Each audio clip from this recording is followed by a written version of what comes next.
and welcome back to a brand new episode of Virtual Coffee. My name is Alexa Collier, and on this podcast, we chat with and showcase small business owners where we discuss their perspectives, their stories, their journeys, their pieces of advice, and sometimes I'll do a solo episodes to share what's been on my mind. Now with me today is Joe, the founder and owner of Brew. Brew is a premier espresso bar that serves gourmet coffee here in the Raleigh area. Joe is actually able to bring his mobile coffee bar to events, markets, and even indoors at various apartment complexes here in the area. And Joe really makes me want to host a party soon so he can set up his bar at my house and serve his coffee. A bonus with Brew is that a portion of their proceeds are donated to local animal shelters, which always warms my heart. We had an awesome conversation, and I know you'll enjoy this episode. But before we hear from Joe, as always, I'd appreciate if you could rate and review Virtual Coffee on the Apple Podcast app and on Spotify. Helps others discover us and continues to promote the small businesses that we showcase. You can also follow us on Instagram, Facebook, TikTok, all the social medias. It's all at Virtual Coffee Podcast. Thank you so much for tuning in. We appreciate your support and happy listening. Let's hear from Joe.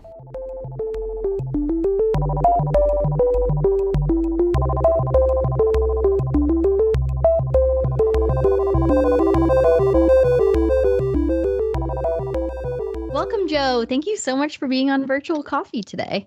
Well, thank you for having me. It's a pleasure to be here.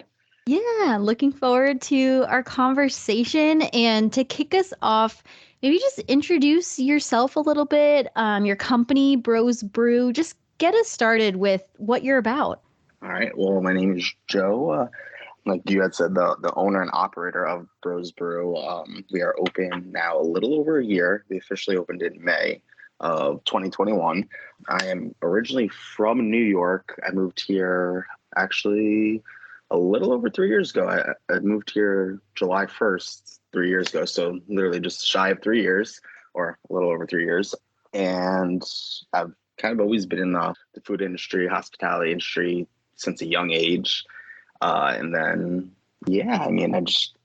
during COVID, this was kind of an idea I had kind of already sketched up prior to everything happening. And then after losing my job, I kind of decided to put my foot in the mud, see what happened, and see how it would go in a sense. And I mean, I can't complain. It's definitely gone well. It's been treating me well since it has opened, and I've met an array of people. I've made some great networking people, like networking skills, I guess you could say. Just the variety of people I've met since then. It's pretty cool, and it's always interesting to see the people you meet each day, because I always tell people it's a great opportunity, because I myself won't get bored because my mobile bar is always traveling.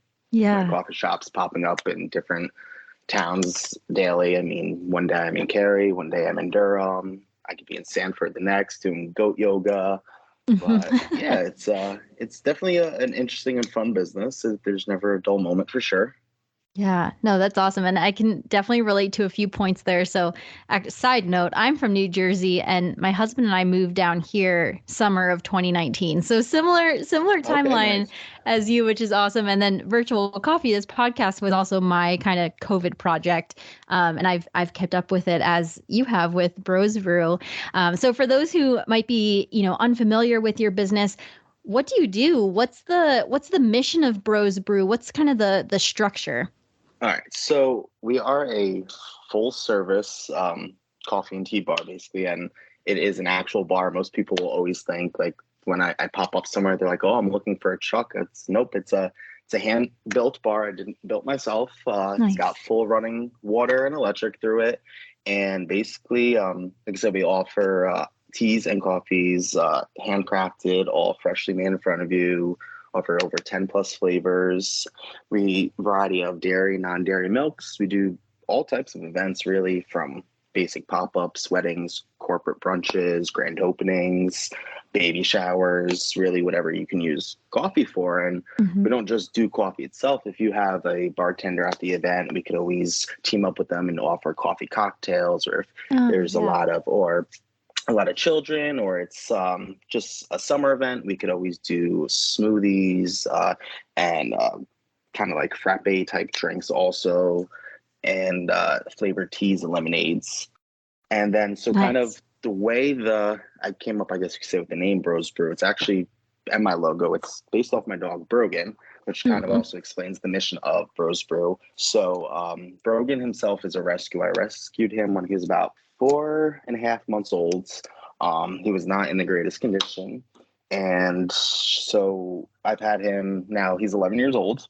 And as he's gotten older, I was kind of always like, I've always been in the animal world, I guess you could say, like helping rescue animals or help take care of animals anywhere I can in a sense. So I Yeah. was like, kind of to immortalize him in a sense. He's still with us. Mm-hmm. Don't get me wrong, but just to kind of for how much he's helped me in life, I wanted to kind of do something to kind of always remember him. So what we do is we actually donate a portion of our profits every quarter to a different local shelter in North Carolina, Yeah. and we always try to give back in any ways, or we'll even do pop-up events for no charge for any type of like adoption event, or we even try to host them. Like I work with all different apartment complexes throughout the Triangle and surrounding counties, and I have done multiple events with them where we are in the process of trying to do multiple dog adoption events, but we've done Yeah. pop-ups and stuff, kind of like resident appreciation, where we also will do funding donations for different rescues as well. That's so sweet. I have such a portion of my heart dedicated to rescuing animals, especially dogs. I have two rescues of my own who are currently sleeping by my side as we chat. That is, Mine's dozing on and off, staring at me as yeah. I'm talking. That's so cute. Yeah, I love that. And the fact that you give some of the proceeds back to shelters, that I'd always just brings so much more meaning to the business, in my opinion. And it reminds me of, I don't know if you've heard of or worked with Rescue Me Candle Company yet. They're in the area. I Yes, love I have them. spoken with her and stuff Okay. and Yeah. discussed things with her online. We've never actually done a pop-up together Okay. yet. Yeah. I'm pretty sure it is bound to happen soon in the future, Yeah. but she actually, I believe, before I was even open and I was just trying to get my name out there, I had done an Instagram giveaway, and I believe she was actually the winner of the Instagram Oh, giveaway. nice. So that's kind of like how I first started talking to her in a sense and stuff. Mm-hmm. And we have discussed like anytime she's knows like of an event that might need coffee, she has Yeah. reached out to me and stuff like that, or I've reached out to her as well when I've done these larger pop-up events at apartment complexes, if she's Mm-hmm. available to come out also. We haven't had a chance to work together yet, but like I said, I'm Yeah. pretty sure it will happen soon. Yes, please. I would love that part. I would 100% be there. Please let me know if that ever happens. I love Rescue Me Candle Company and clearly am a huge supporter of your business too. I just love that giving back aspect. And thank you for explaining the name Bros Brew, because I was chatting with my husband before we hopped on to record, and he was like, "Oh, why did he name it Bros Brew?" I was like, "Great question. I'll ask Always him." people will always come up to like, so who's the brother? I'm like, nope. Yeah. I figured that would probably be, or even I get people thinking they hear brew and they automatically think, because it'll say Bros Brew Bar, and they're like, oh, so you serve beer? I'm like, no, it's a coffee Right, bar. right. Yeah, But yeah. yes, it's always, I explain to people, that's why like my logo is Mm-hmm. a sketch I did for him, because I originally, when I was in college, I was going for graphic design, so I have a Oh, small okay. background in that, so I had designed my own logo and everything for the business. Nice. So I was like explain to people, no, his name's Brogan, so Bros for sure. That's what he looks Yeah. like and everything. I was No, I like, love it. has a whole business named after him and does nothing. He just sleeps all Yeah. day. That's awesome. Yeah, no, it gets the conversation going with the name. I Oh, like it. 100%. Wonderful. Yeah, no, what a lovely mission. And I kind of want to dive into a little bit more of the logistics, because it always fascinates me. I know you mentioned you may have had a slight background in the food industry, but when you have this idea for a mobile coffee bar, did you know how to get the coffee, make the coffee? Like, what was that learning path like? Did you partner with someone to get the beans, or however that process works? Just dive a little bit into how you got like the logistics set up initially. So, I mean, I can't take credit for the idea of the actual mobile bar myself. My Hmm. brother-in-law's good friend up in New York, where we're from, actually opened up something just like this a couple years ago before COVID, and I just saw like how well they were doing and everything like that. And I was always like, oh, that's a great idea. And down here, like I said, I was always in the serving industry. I was working at a coffee shop for a short period of time Hmm. during COVID and everything, and then kind of, well, I was there about a year, and then once I lost my job with COVID and all that, I kind of was like, let's kick this idea into action, and like I said, see where it Hmm. can go. And I just started really just getting my name kind of out there on Instagram. Just had the Instagram page. I didn't even have the bar built yet, nothing like that. And just trying to see like an idea of if people would like something like this. And it did seem like it was something that people had an interest in. It didn't seem like there was really anything around this area that was like this, or not many. If there was only like one or two that were the actual bar and not this trailer that has to pop up outside, because Hmm. a lot of people like that idea as well. If it's downpouring raining, I don't have an excuse to cancel on you. I cover Right. everything up and roll it right inside it in a sense. And that's why I was like, I really liked that mobile idea in that sense, because there wasn't that much. I Hmm. mean, everybody was going towards that food trailer thing, like career in a sense during COVID. I mean, and it's a great way to make money, and it does do well. But I was like, let's try to be a little different if we can. So I was like, let's do this. And I knew I could build the bar myself. And the only thing that would really cost the money at the end of the day was the machinery, and then just really figuring out, like you said, finding a roaster and stuff like that. Hmm. Honestly, I just started reaching out to a couple roasters in the area, emailing them. I ended up, one of the first roasters that had got back to me. He no longer owns the coffee shop. He had sold it several months ago, but it's called Benelux Coffee out in Cameron Village. That's who I actually get my beans roasted from. So Okay. they're roasted locally right in downtown Raleigh. He is still a roaster. He had sold the coffee shop to go to roasting full time, and he had just sent me some samples out, and I tried it, and I was like, "Ooh, I like it." And then I went and visited the coffee shop, because I was like, "Let me see like how it tastes in the coffee shop experience type thing through a full like nice commercial machine." And I was like, I really enjoyed the coffee. So honestly, it was like one of the first people that reached out to me. I was like, it clicked. We worked well. Yeah.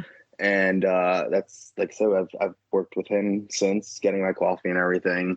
People seem to really enjoy it. I always say they enjoy the flavor notes and stuff like that, and it does have like a nice chocolate flavor in a sense, so it's not too bitter, for especially people who don't enjoy, I don't want to say chocolate flavor, but like Hmm. it's just not bitter. But Yeah. Yeah. it's always, I'm always the worst at explaining it, which is probably not good. But because I think more of my cold brew in a sense when I say the chocolate, like because people always think my Right. cold brew, they're like, yeah, cold brew is very bitter. I was like, I'm not a fan personally of cold brew. Sure. Even as Sure. someone who like that's my first, like, people look at me like, you sell coffee. I'm like, yeah, but I'm gonna be honest. If just Yeah. because I sell the product doesn't mean I have to like everything about it. Like Right. Right. I hate pumpkin spice, but guess what? People love it, and it's my preference that I don't drink it, but people want to buy it, they like it. Guess what? I'm gonna Yeah. make it available for them. Yeah, I love that you really partnered with a local roaster. Like I love when local smaller businesses leverage that community in the area. I think that's such the right way to go.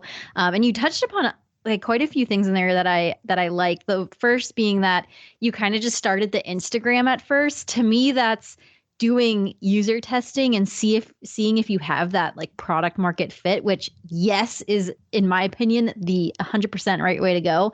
And then also the fact that you just started reaching out to roasters, and to me this is a theme that comes up on our podcast, is that a lot of our small business owners such as yourself, you really just you have the idea and you just take it step by step, and you just need to start somewhere. Like there's never a magical formula or like a magic trick that anyone knows how to do. It's just being confident in your idea and taking the step forward to success. And I think that is just very honorable and admirable, is that you were able to have this idea and go for it. Because that to me is the hardest part, is taking that first step, at least in my opinion. I don't know what, I don't want to speak for you or your experience, Oh but no, it would 100% was yeah, like it. yeah, It was a big, especially during COVID, a time when the world is shut down, and I'm like, nobody really has a job, no one's working, and it's like the little money everyone does have. I myself, including, like,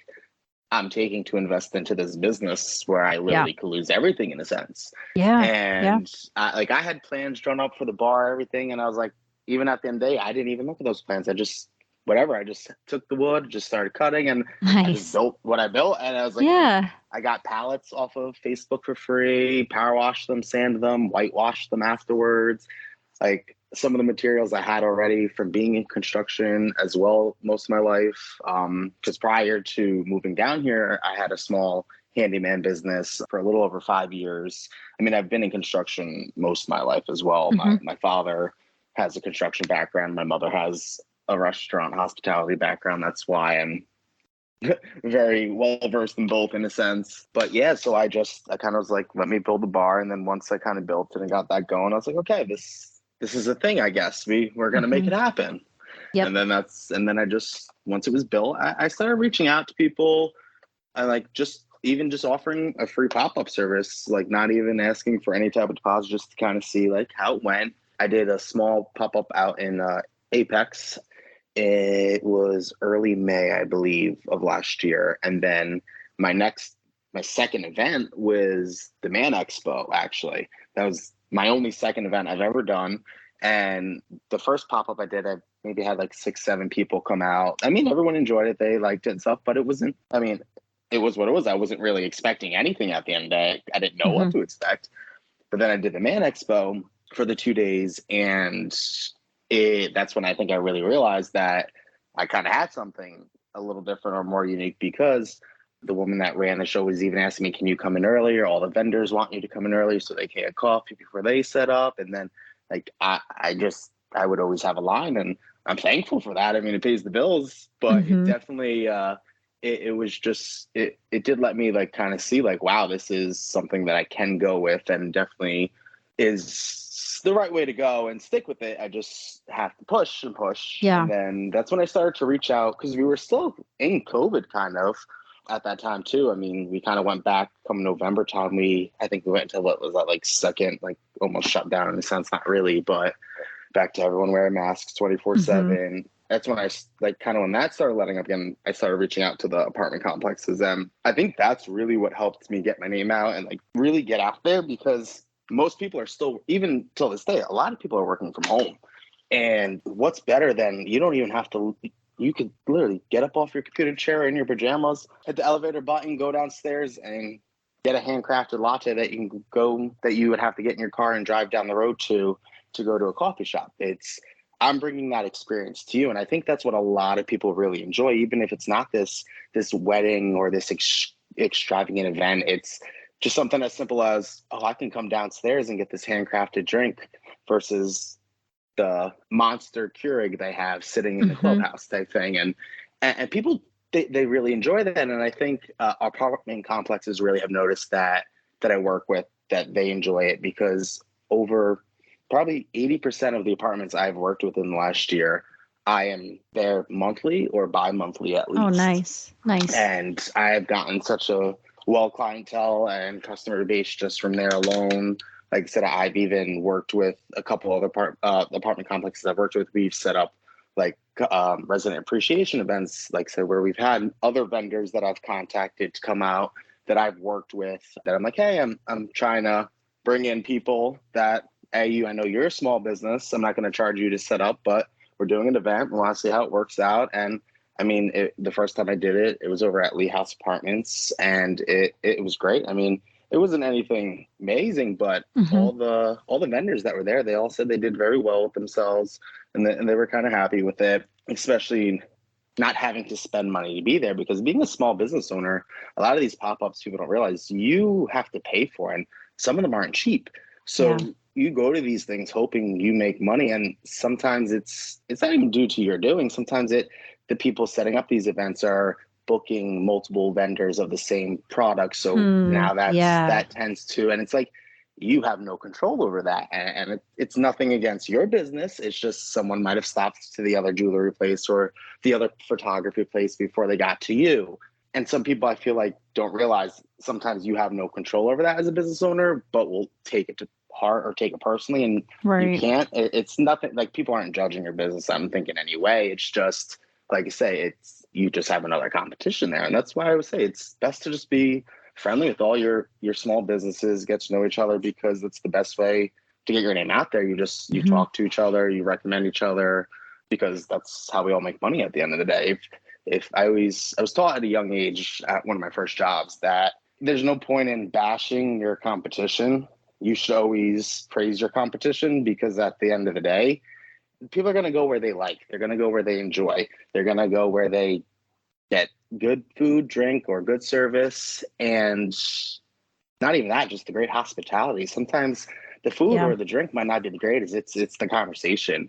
It's the meaningfulness that you get there. It's just the connection with the person at the end of the day. It's not just a cup of coffee. It's that conversation you can have with that person. And I've simple conversations. Oh, like, how's your vacation? How's this? Like, just because I saw them last month and I knew they were going away, and just normal conversations like that. But then I've gotten into deep, meaningful conversations about mental health with some of my customers at these apartment complexes. And it's a connection. It's not just a cup of coffee. I mean, anybody can make a cup of coffee at the end of the day.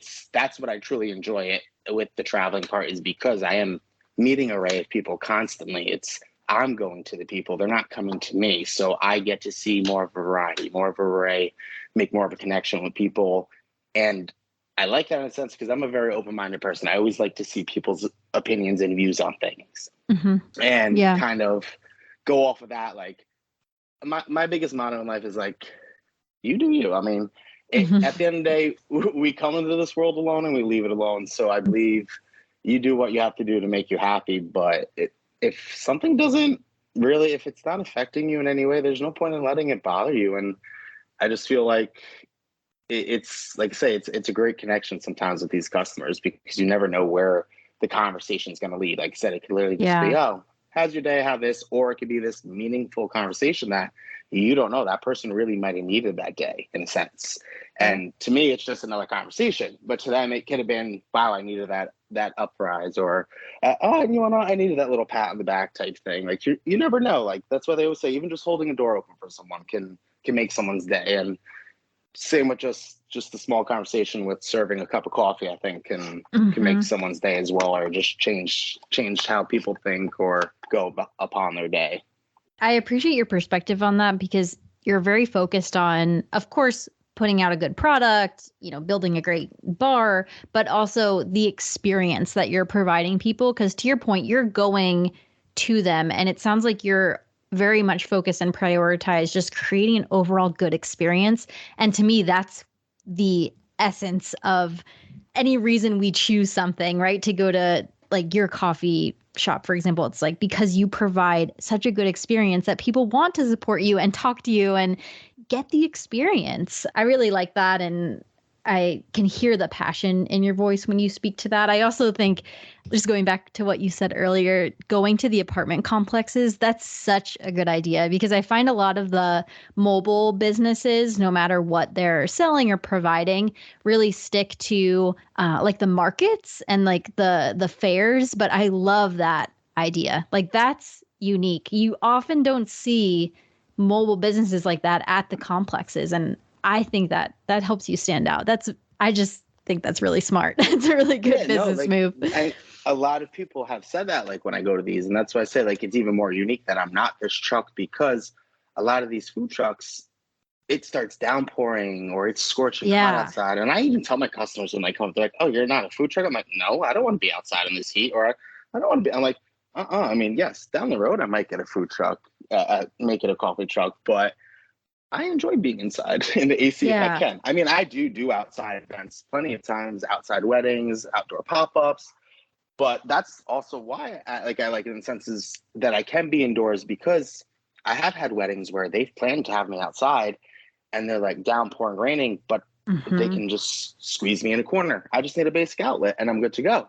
So it is nice that I have that option very easily to go in and outdoors, that it's not a big process. I literally just would unplug it and everything's on wheels on the bar and it just rolls.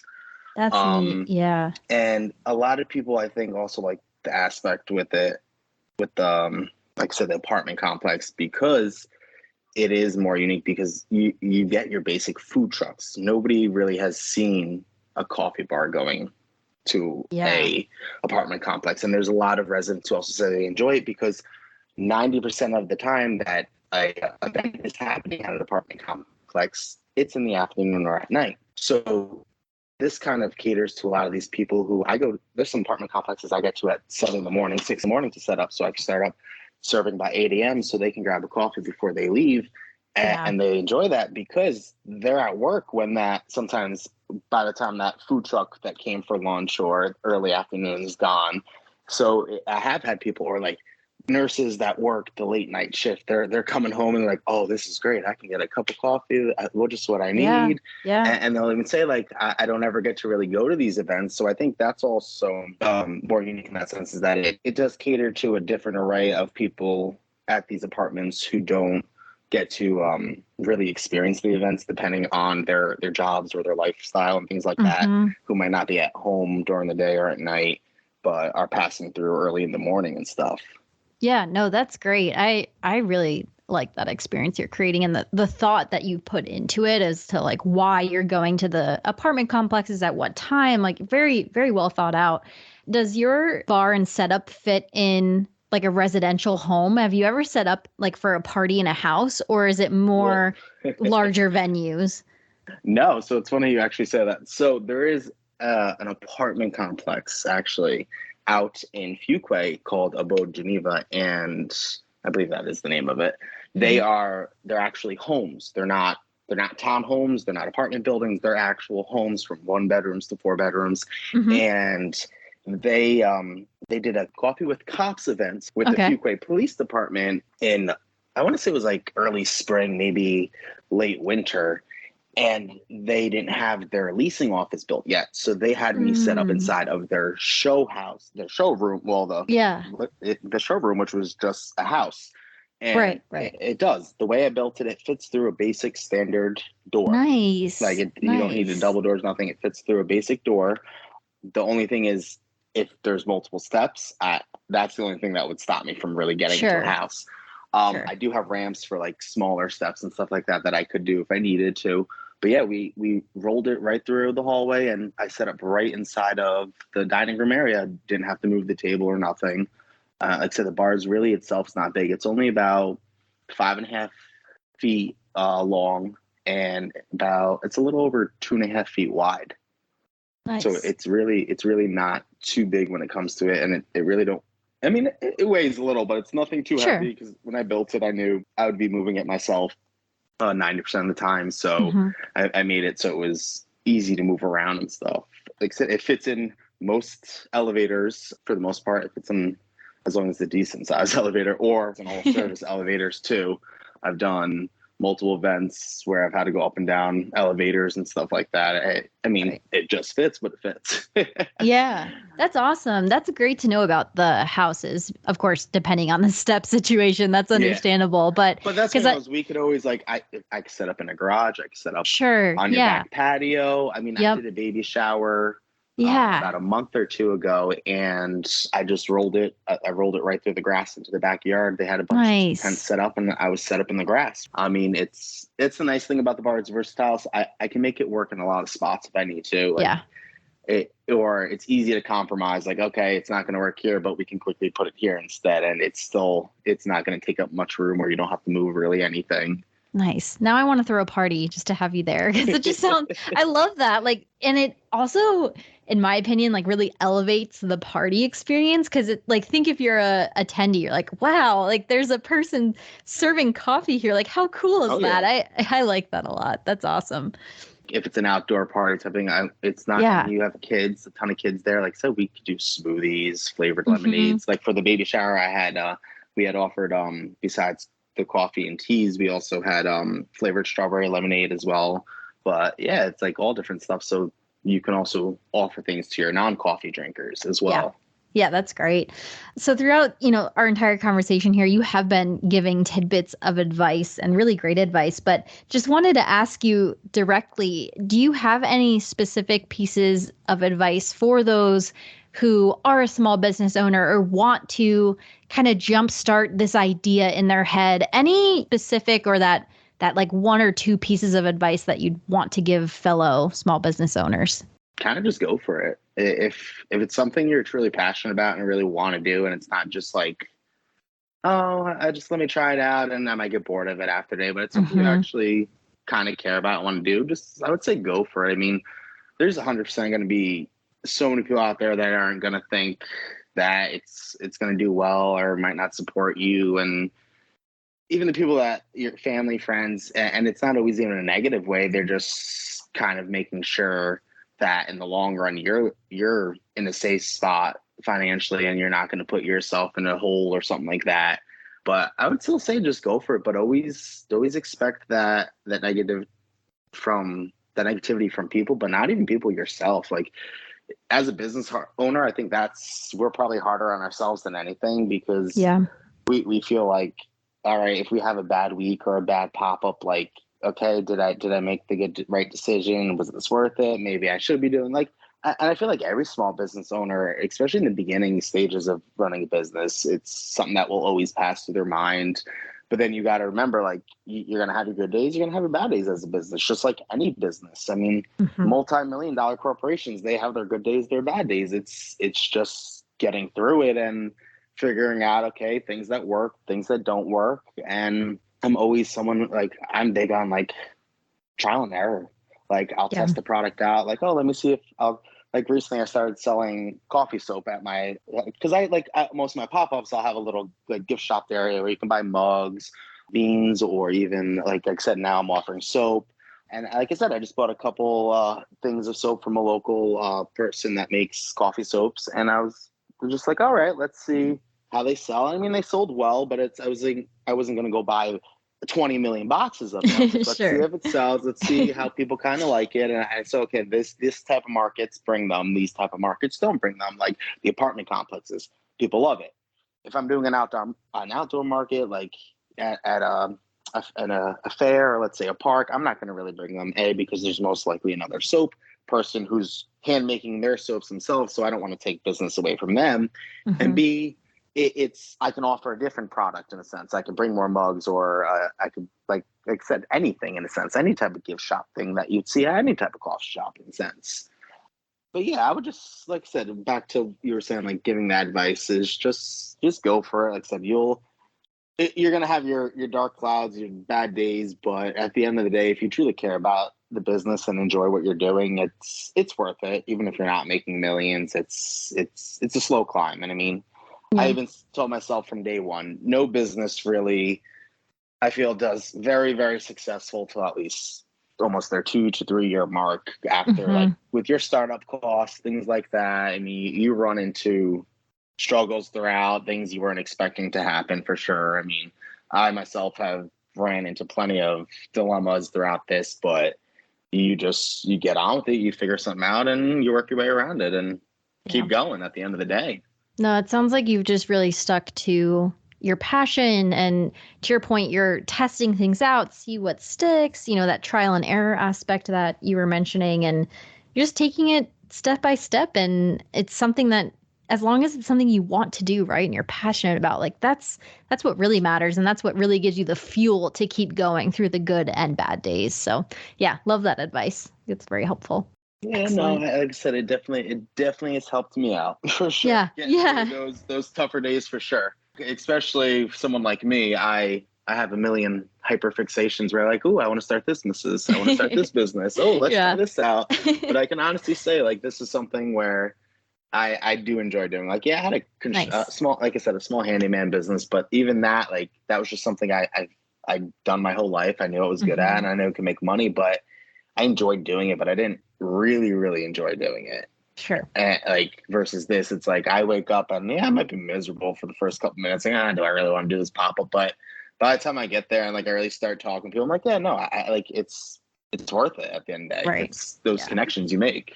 Like once you're in it, it's Yeah. worth it. Yeah. Yeah. I can relate to I mean, that. nobody wants to go to work in the morning. Let's be honest. Exactly. Yeah. Yeah. Exactly. I think everyone Especially can. because most of the time I don't get my coffee until I'm serving 90% of the residents because it's like, okay, line's gone. I can make myself a cup.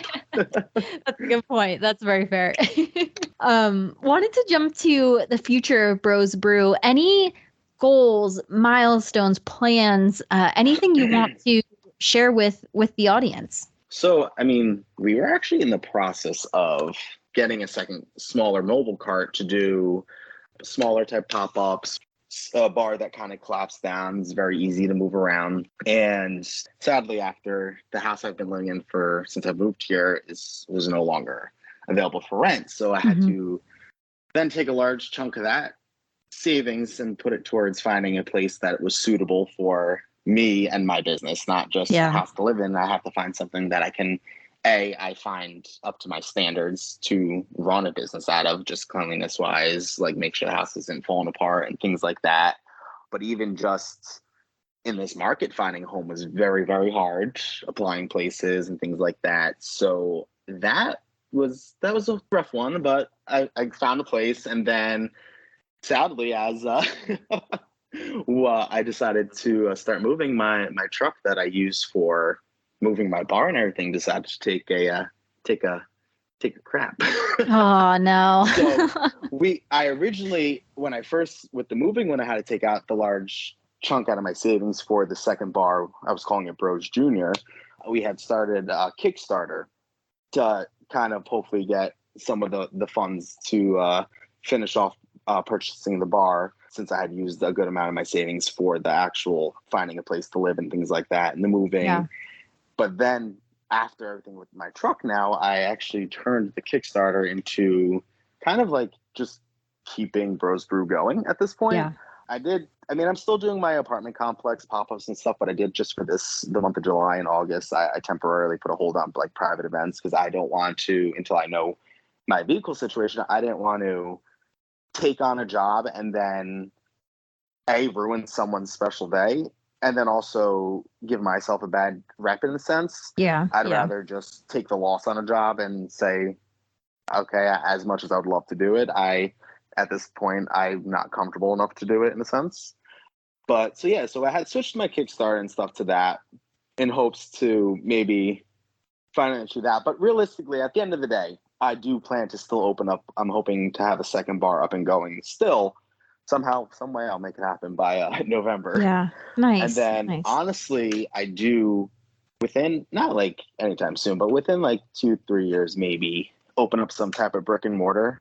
I've had something in the works, like not in the works, but like an idea wise of how I would like to go with it. There's no coffee shops like it, like built this way around here. So I feel like it could be a little more unique as well again, and attract people just in a sense because it's not your common coffee shop. The way it's built, the way it's designed and stuff. I don't want to give too much details, have someone go steal my idea. Yeah, no, for sure. But that is something I would really like to do. It's definitely a unique type building style that I think can definitely bring interest to the Raleigh area, especially with how much Raleigh is building up and expanding and growing. I think it definitely can make a unique experience for some people. Thank you for sharing some of those plans, and looking forward to seeing where you're able to take Bros Brew and the success you have with it. And good for you for pushing through some of those challenges that kind of seem to all happen at once, unfortunately. Oh, yeah. But like I say, you have to. Yeah, exactly. Right. There's no other way but forward. And I think you really embrace that. And it's clear through the success you've had so far and just what you've been able to create. So yeah, looking forward to seeing where you take Bros Brew. Sounds like some exciting plans there. Yeah, me too. I'm definitely excited to see where it goes. Like I said, even this past year alone, I wasn't expecting to have visited and gone as many places as I have. And I am thankful for how well my business has traveled and gone within the last year itself, to be honest. And I couldn't do it without a lot of my regulars, my customers, my apartments that I frequent. It's like I said, I've made great relationships, not even with residents, but the leasing staff at these places. They're the reason I get brought back at the end of the day is they want me back as well, not just the residents. Keeps going back to the end-to-end experience that you create. And yeah, that's awesome. Joe, the question I end all my episodes with, it's probably the toughest one, but in this moment, what is your proudest accomplishment? And it can be related to Bros Brew, or maybe it's something we haven't even touched upon yet, but just kind of that first thing that comes to mind of something you're most proud of thus far. Just how far I've come in life, in a sense. Touching back on, like I said, I like to the meaningful conversations I have with residents at times, something as simple as, well, I don't want to say simple as, because it's not a simple conversation ever, mental health. I myself, I mean, I've been in dark places my whole life. I've dealt with depression for sure. And like, I guess if you say that cliche quote, everyone says, oh, when you adopt a dog, they didn't rescue me. I mean, I didn't rescue them, they rescued me. At the end of the day, me and Brogan, we both rescued each other. And I think my biggest accomplishment is just, at the end of the day, still being here and pushing on in life, and just realizing there's a lot more in life than just your darker days, and to be thankful for the smaller things and just really appreciate the small things in life, because you never know what tomorrow holds, really, at the end of the day. Thank you for sharing and promoting that message, and just sharing that here and also through your business. And congratulations on everything you've accomplished so far and will in the future. And thank you so much for sharing your story and perspective and advice on Virtual Coffee. Yeah, thank you. And before we sign off, Joe, where can people find you in Bros Brew? Social media, Instagram, your website, shout everything out. So the best way to tell people, so Instagram is going to be Bros Brew _, so BROSBREW _. That's the Instagram handle. Or you could always visit me at www.bros-brew.com if you ever have any inquiries or any want to get an estimate or for a future party or something like that. You could always fill out the form on our website, or even feel free to direct message us on Instagram. And then if anybody wanted to help and support our Kickstarter at the moment, we do have the link available in our bio on our Instagram at brosbrew _. Awesome. Excellent. Well, everyone go check out Bros Brew. And thank you again so much, Joe, for being on Virtual Coffee. Thank you so much for having me.